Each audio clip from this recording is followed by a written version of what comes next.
work hard, try to achieve, put everything aside, then you gain the rewards later. So that's a totally unbalanced picture, and that's the world we live in today. It's pushing you to lead an unbalanced life.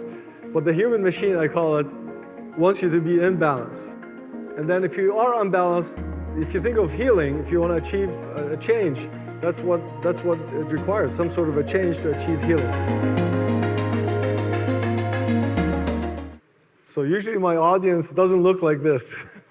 I've given this talk recently to our physician group. We have at the Palo Alto Medical Foundation now 1,600 physicians. We are one of the top multi-specialty groups in the Bay Area. I've been with that company for 20 years. I run the medical director of the Encina practice, which is a concierge-type retainer practice within that model.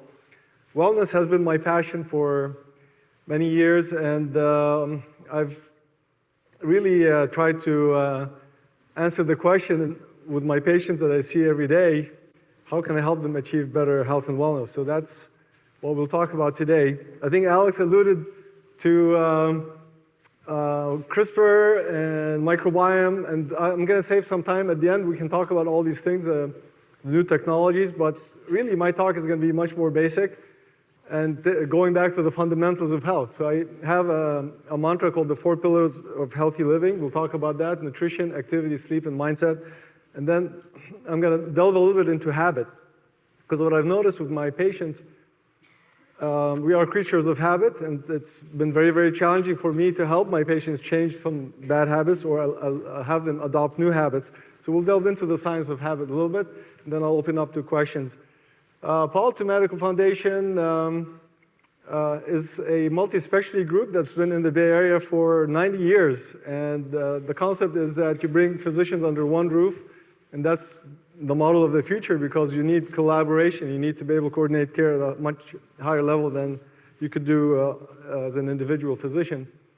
So the metaphor I like to use, it's always nice to use metaphors, the journey. The health is a journey. And why I like that metaphor is because if you think about it, what happens in a journey? You take one step at a time, you go along a path. Sometimes you don't know what's going to be coming at you. Sometimes you get attacked by a bear, you end up in a firestorm, and so you get hurt or disabled by a disease or an illness or an accident, and so you have to pick up the pieces and then go on with that journey. And sometimes having support along with you helps you along that path.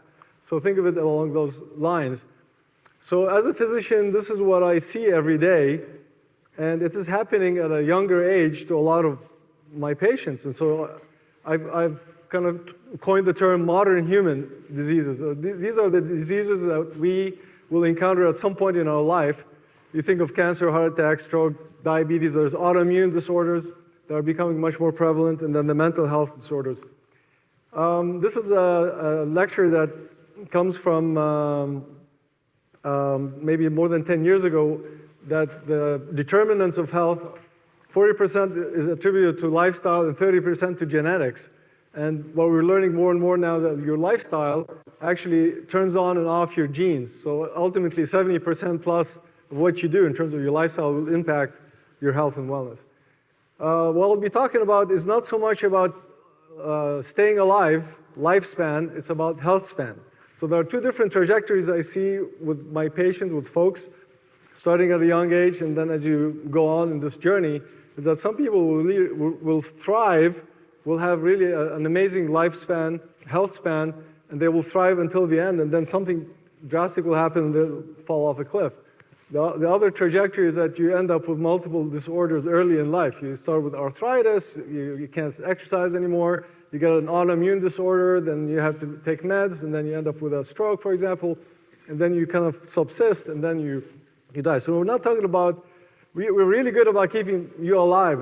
We've gotten really good at it, but it's about health span and thriving in life. So you've mentioned from the previous speech or lecture that health is balance. So really think of health as balance. And we live in a totally unbalanced world. I remember my wife Rola is in the back. She came to introduce a few of the students, and she actually took a video when you guys were at the swimming pool. I think it was Tim Draper that gave a little lecture, pep talk. And he talked about work hard, try to achieve, put everything aside, then you gain the rewards later. So that's a totally unbalanced picture. And that's the world we live in today. It's pushing you to lead an unbalanced life. But the human machine, I call it, wants you to be in balance. So how can you achieve that health? And then if you are unbalanced, if you think of healing, if you want to achieve a change, that's what it requires, some sort of a change to achieve healing. So 200 years ago, we conquered the muscles of the human machine. We used to toil the earth. 50% of us used to just literally toil the earth to generate food. We're in agriculture. And then we invented the steam engine. And now it's less than 5% of us. So that created the Industrial Revolution. Now, in the last 10 years, since 2007, this is Thomas Friedman, the journalist. He talks about the supernova. He calls it the supernova, which is a smart machine revolution that we are witnessing today. And you are the innovators who are going to carry that forward for us. But that has created a huge dilemma. And I remember reading a book called Get Up, Fight the Machine, Fight the Chairman. And what he basically alludes to is that as the world sped up, we stood still. We stopped kind of taking care of our health, stopped moving. And so that's the challenge we're all facing today. How can we interface with this smart machine revolution, the supernova, and yet not sacrifice our health or the health of our families and loved ones around us? So it's a puzzle. It's finding. So I kind of spent 10 years kind of living through that, seeing that supernova affect me, my family, my colleagues, and the world around me. And so I've tried to kind of think of the human body as a machine. And what are the determinants of good health if you really want to dissect it down into a machine? I've come up with the 4 pillars. Nutrition, I mean, since day one, since you're born, you have a relationship with food, it turns out. And that relationship can be very complex, and you need it. You need food to survive, obviously. And life is motion, so activity is weaved into life. Sleep, we sleep a third of the time. Imagine, if you think about that in terms of your lifetime, a third of that you spend sleeping. So now we know a lot more about sleep than we ever did, and the importance of sleep. And then what determines a happy, healthy mindset. So these are the 4 pillars. And if you really want to get one slide out of this whole talk, as a machine, if you think of the human machine, what I've realized as a physician that these 4 interact with each other fundamentally. So when you, for example, exercise, you're going to feel better, so your mindset will be clear, you'll sleep better at night, you're going to crave the right food. If you have ice cream, sometimes what's going to happen is you're going to have a lull after the ice cream, you're going to fall asleep, but I'm going to try to prevent that from happening this afternoon. But then it might actually impact your ability to be energetic and so forth. So this is really an important way to think of this human machine.